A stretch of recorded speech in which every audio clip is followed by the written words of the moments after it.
Hello दोस्तों, मेरा नाम है विपिन। मैं आज आपको कुछ ऐसे 20 टिप्स दूंगा। अगर आप स्टूडेंट हो तो आप अपने स्टूडेंट लाइफ में बेटर स्टूडेंट बन सकते हो। तो शुरू करते हैं वीडियो को। फर्स्ट पॉइंट से देखते हैं कि आपके लिए कितने मजेदार होते हैं ये, और आप इनको अगर फॉलो कर रहे हो तो आप ऑलरेडी एक अच्छे स्टूडेंट हो, और आप गुड स्टूडेंट से बेटर स्टूडेंट बनने की ओर हमें अप्रोच करना है। तो चलो शुरू करते हैं। फर्स्ट, अच्छे स्टूडेंट को अपने गोल्स के बारे में पता होना चाहिए। Set clear goals, define your academics objectives and what you want to achieve. क्या प्राप्त करना है आपको इस साल, आपको क्लियरली पता होना चाहिए। आपको कैसा स्टूडेंट बनना है, फिजिकली कैसा बनना है, एकेडमिकली कैसे बनना है, आपको आपको फर्स्ट पोजीशन लानी है। तो आप इनको क्लियर रखें अपने दिमाग में, हर टाइम अपने आप को मोटिवेट करते रहें कि मुझे ये काम नहीं करने हैं, मुझे क्लास के बाहर नहीं जाना है, मुझे ज्यादा एक्टिविटीज में पार्टिसिपेट करना है या नहीं करना है। इससे क्या मेरी एकेडमिक ऑब्जेक्टिव्स जो हैं वो अचीव हो जाएंगे या नहीं होंगे, आपको इसका ध्यान रखना है। ये आपका फर्स्ट पॉइंट है। Second, stay organised. आपको लाइफ में अगर कामयाब होना है तो आपको हमेशा ऑर्गेनाइज्ड रहना होगा। क्या मतलब इसका, आपको प्लानर्स यूज करने होंगे, डिजिटल टूल जो है वो यूज करने होंगे, अपने काम को, अपने असाइनमेंट को मैनेज करना होगा, खुद को डेडलाइंस देनी होंगी कि मेरे को ये काम इतने टाइम तक खत्म करना ही है कैसे भी करके। मेरा अगर ये पेंडिंग वर्क है तो मैं इसे पहले खत्म करूंगा।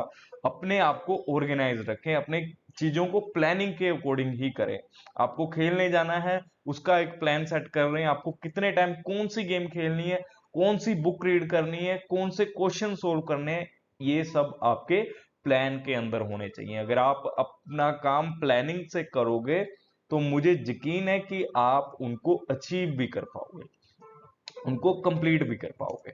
नेक्स्ट, आपको अपने टास्क को प्रायोरिटाइज करना होगा। आपको ये ध्यान में रखना होगा कि कौन से असाइनमेंट्स या फिर टास्क हैं जिनको आपको पहले करना है। क्या जरूरी है आपके लिए, ये जरूरी है काम, मोबाइल में गेम खेलना ज्यादा जरूरी है, या फिर मोबाइल में यूट्यूब पे आपका जो वीडियो है, या फिर आपको जो टॉपिक में प्रॉब्लम आ रही है उसे देखना ज्यादा जरूरी है। आपको ये चीजों का ध्यान रखना है। हो सकता है कि आपने अपने प्लानर में 5 बजे का टाइम दे रखा है गेम के लिए कि आप 5 से 5:30 तक आप गेम खेलेंगे, पर उस दिन आपके पास एक ऐसा टॉपिक है जो आपको काफी परेशान कर रहा है, नहीं क्लियर हो रहा है आपको क्लास में। तो आपको प्रायोरिटाइज करना होगा कि आपको गेम की जगह पे अब इसको देखना पड़ेगा, आपको प्रायोरिटी देनी पड़ेगी उसको पहले। आप उसे कंप्लीट करेंगे फिर गेम खेलेंगे। टाइम मैनेजमेंट, जिंदगी में कामयाब होना है तो ये तो ध्यान में रखना ही होगा कि टाइम जो है 24 घंटों को आप किस तरह से आप यूज करते हो, ये बहुत इंपॉर्टेंट रहेगा कामयाब होने के लिए। और allocate time wisely for studying, attending classes and personal life. Personal life छोड़ देते हैं हम पढ़ाई के ध्यान में, आपको बैलेंस करके चलना है। आपकी पर्सनल लाइफ और एकेडमिक लाइफ दोनों को ही, स्कूल लाइफ को, दोनों को बैलेंस करना है। ऐसा नहीं कि सिर्फ पढ़ते ही हैं, आपको फिजिकल लाइफ पे ध्यान ही नहीं दे रहे हैं। तो बहुत सारे बच्चे जो हैं वो घबराने लग जाते हैं जब 11th 12th में हायर सब्जेक्ट्स, जब हार्ड सब्जेक्ट लेते हैं, हायर क्लासेस में आते हैं तो वो घबराने लग जाते हैं। ऐसा होगा ही नहीं अगर आप इन दोनों को बैलेंस रखोगे। नेक्स्ट है एक्टिव लर्निंग। ये तो बहुत जरूरी है। ऐसा इसलिए क्योंकि जब हम चीजों को एक्टिव होके बहुत ही चुस्ती के साथ सीखते हैं तो वो वही हमें आ जाती है। क्लास में अगर एंगेज होते हैं हम, डिस्कशंस में नोट्स वगैरह बना लेते हैं, क्वेश्चन पूछ लेते हैं, इससे हमारी अंडरस्टैंडिंग बढ़ती है, जिससे हमें चीजें जो है समझ में आ जाती हैं। नेक्स्ट बात करता हूं मैं अब स्टडी इन्वायरमेंट की। देखो, ऐसा क्वाइट इन्वायरमेंट क्रिएट करो, कंफर्टेबल स्पेस जो है उसे क्रिएट करो, जिससे आपकी स्टडी जो है और भी इफेक्टिव हो जाए। मतलब आप जो पढ़ो वो अडेप्ट करते जाओ, वो आप सीखते जाओ इतनी जल्द। अगर आपका एनवायरनमेंट क्लियर नहीं है तो आप नहीं कर पाओगे जल्दी से। आप मेरे पीछे अभी म्यूजिक की आवाज सुन रहे होंगे अभी, ऐसे कुछ म्यूजिक्स हैं जो आप सुन सकते हैं, आप इनको सर्च कर सकते हैं स्टडी म्यूजिक के नाम पे। आपको इंटरनेट पे मिल जाएंगे, यूट्यूब पे मिल जाएंगे, काफी लंबी लिस्ट होती है। या फिर मैं जो यूज करता हूं वो है ओ रिलैक्स। आप प्ले स्टोर पे इसे फाइंड कर सकते हैं, इसे यूज कर सकते हैं। सोते टाइम आप इसको चला सकते हैं, मेडिटेट करते टाइम आप इसे चला सकते हैं, पढ़ते टाइम आप इसे चला सकते हैं, आप शांत बैठे हुए हैं तब भी आप इसे चला सकते हैं। इससे क्या होता है, आप लंबे टाइम तक पॉजिटिव रहते हैं, आप फोकस्ड रहते हैं, और इन्वायरमेंट जो है वो अच्छा रहता है, मतलब पॉजिटिव रह गया तो आप जल्दी सीखोगे। इसके बाद बात करते हैं ब्रेक की। Break task into simpler step. बड़े बड़े काम है, लार्ज असाइनमेंट है, उनको मैनेज करना है छोटे छोटे पार्ट्स में, ताकि वो ओवरवेल्म ना हो जाए। ओके, तो हमारे ऊपर बहुत ज्यादा वजन ना आ जाए इन चीजों का, तो उनको थोड़ा थोड़ा करके करते चलेंगे हम, one by one. Next, study techniques आप कैसी अपना रहे हो। अगर अपना रहे हो तो उन्हें यूज करें, एक्सप्लोर करें वेरियस स्टडी मेथड्स को। कैसे कैसे स्टडी मेथड्स हैं उन्हें यूज करें। लाइक फ्लैश कार्ड्स जो हैं, फ्लैश कार्ड्स की हेल्प लें, समराइजिंग की हेल्प लें, समराइज करें अपने आप को, अपने क्वेश्चन को। Okay, and mind mapping. अगर आपने पूरा चैप्टर पढ़ा है, मैथ्स में बहुत आसान है, साइंस में बहुत आसान है माइंड मैपिंग करना। आपने कोई चैप्टर पढ़ा है तो आप उस चैप्टर में उसके सारे जो ऑब्जेक्टिव्स आपने सीखे हैं उनको माइंड मैप करके लिखें। कि अगर आपका चैप्टर रिएशनल था, रिएशनल नंबर्स था, तो रिएशनल नंबर की डेफिनेशन क्या होगी, इसके बाद कैसे कैसे नंबर्स होंगे, इनको कैसे लिख सकते हैं, कैसे पढ़ेंगे, क्या टाइप है, इक्विवेलेंट रेशनल नंबर्स क्या होते हैं, आप इनको कैसे फाइंड कर सकते हैं। तो ये सब आप माइंड मैप में लिखें, तो इससे आपका जो चैप्टर है वो पूरा का पूरा क्लियर हो जाता है। ओके, तो नेक्स्ट है सीक हेल्प। हमेशा हेल्प मांगो, आपको चाहिए तो हेल्प मांगो। Don't hesitate to ask your teachers, tutors और peer फॉर क्लैरिफिकेशन और एनी काइंड ऑफ असिस्टेंट। अगर आपको हेल्प चाहिए तो मांग लो बच्चों, शर्माओ मत। हम किसी की बुराई नहीं करते हैं हेल्प में। और अगर आप धीरे धीरे अपने आप को बना रहे हो तो एक टाइम ऐसा आएगा जब आपको इसकी जरूरत भी नहीं पड़ेगी। Next, stay consistent. आपको ऐसा स्टडी रूटीन स्टैब्लिश करना है जिसपे आप रेगुलर रहें और अपनी लर्निंग को रीइंफोर्स करें, मतलब इसको मजबूत करें। अपनी जो पढ़ाई कर रहे हो उसे मजबूत करना होगा, रीइंफोर्स करना होगा आपको। रूटीन के ऊपर कंसिस्ट अगर रहोगे तभी ऐसा हो पाएगा। तो कंसिस्टेंसी इज मस्ट। नेक्स्ट बात करते हैं अवॉइड प्रोकास्टिनेशन। अगर आपको देरी करने की आदत है, चीजों को टालने की आदत है, आप काम को टालते जा रहे हो कि बाद में करूंगा, 10 मिनट बाद करता हूं, 5 मिनट बाद करता हूं, तो ये आपकी सबसे गंदी आदत साबित हो सकती है। ऐसा इसलिए मैं बोल रहा हूं क्योंकि ये हमें कोई अच्छे रिजल्ट नहीं देने वाली है।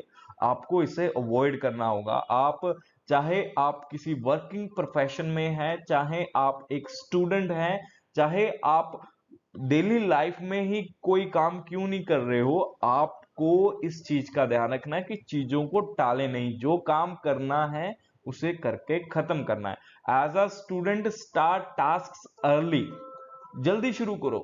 And avoid last minute cramming. लास्ट में रटने वाली काम नहीं करने कि लास्ट मिनट तक रट रहे हैं हम, हमारे एग्जाम आ गए हैं और हम अभी भी रटे जा रहे हैं। 9 बजे हमारा एग्जाम है, 7 बज चुके हैं, हम रेडी होके खड़े हो गए, अभी भी हम रट रहे हैं। ऐसा काम करना ही नहीं है आपको। हर बार अपनी जो एग्जाम की है तैयारी करनी है, प्रैक्टिस करनी है, और अपने आप को पहले से ही प्रिपेयर रखना है। जरूरी नहीं है कि आप लास्ट मिनट तक भी उसको रटते रहें, तो इसका मतलब आपने पहले उसे क्लियर नहीं किया।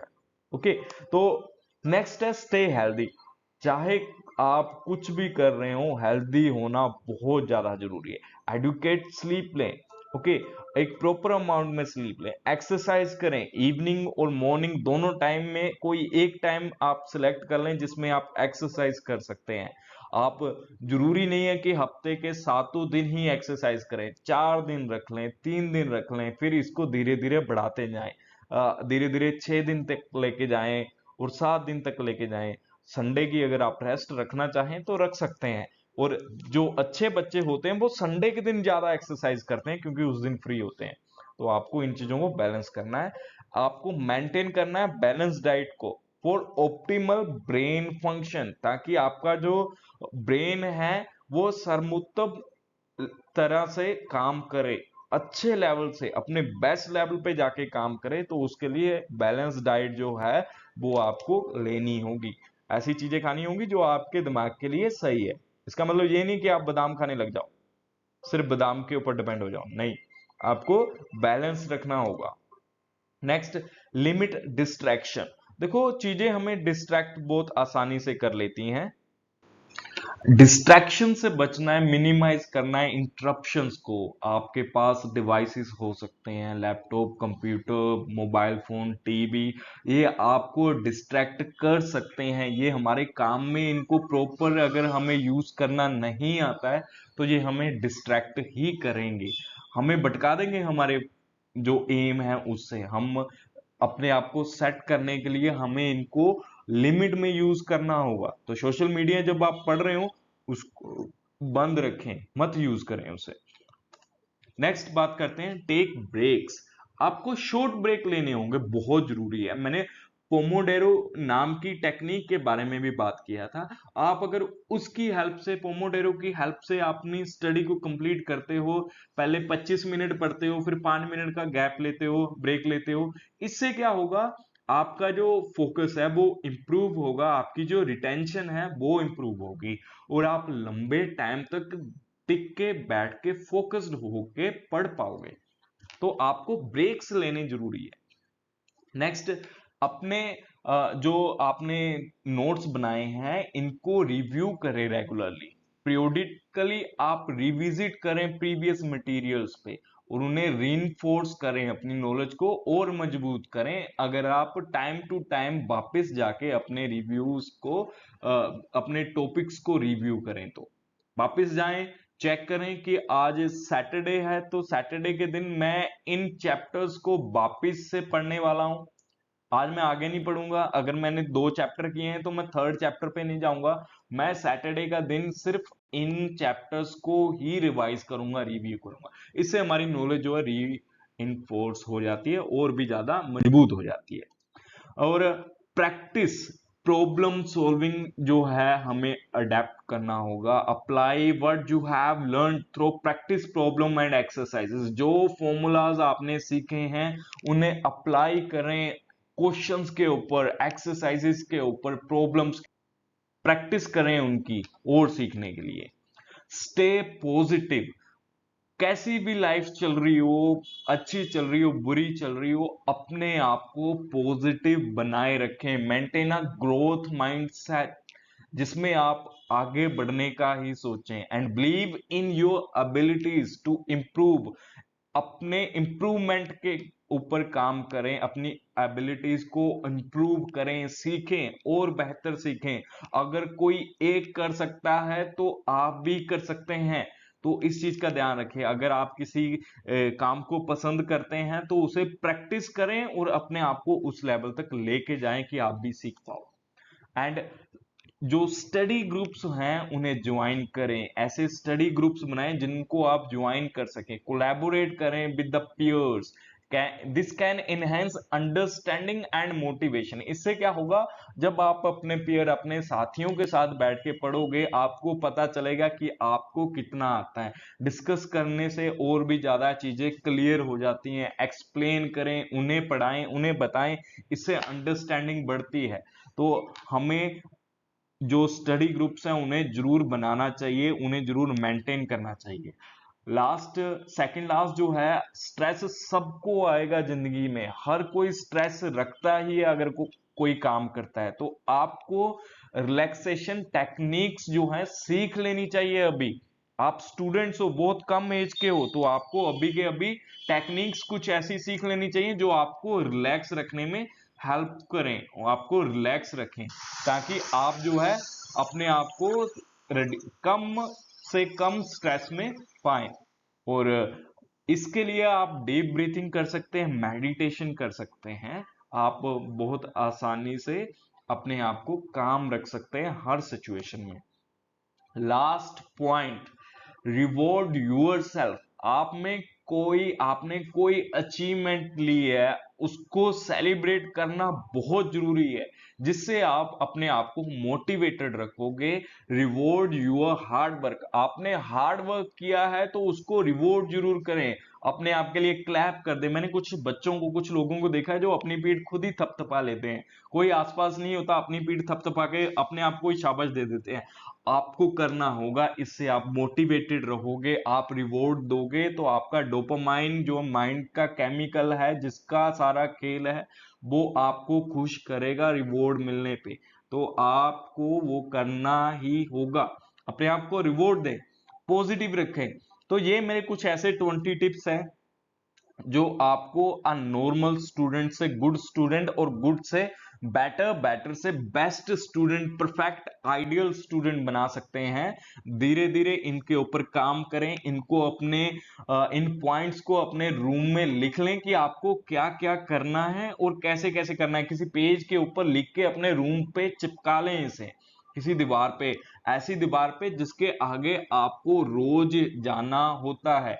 जब आप ब्रश कर रहे हो, जब आप मिरर में देख रहे हो, तो ऐसी जगह पे लगा के रखें ताकि आप इन्हें बार बार देखते रहें और आपके बार बार ध्यान में आता रहे कि आपको ये करना है। अपने गोल्स को सामने रखें। आपके पास दो तरह के गोल होने चाहिए, long term goals and short term goals, जो इस सेशन में आपको कंप्लीट करने हैं, अगले 4 दिनों में करने हैं या एक दिन में खत्म करने हैं। एंड दूसरे लॉन्ग टर्म, जो पूरे सेशन में आपको कंप्लीट करने हैं, 5 साल में करने हैं या 3 साल में करने हैं, बड़े होके करने हैं, बड़ा होके डॉक्टर बनना है, ऐसे ये सब आपके लॉन्ग टर्म गोल्स हैं। आपको इनको क्लियरली लिख लेना है, कहीं दीवार के ऊपर पेज चिपका लें और इन चीजों को प्राइवेट रखें, किसी को अलाउ मत करें इनको देखने के लिए।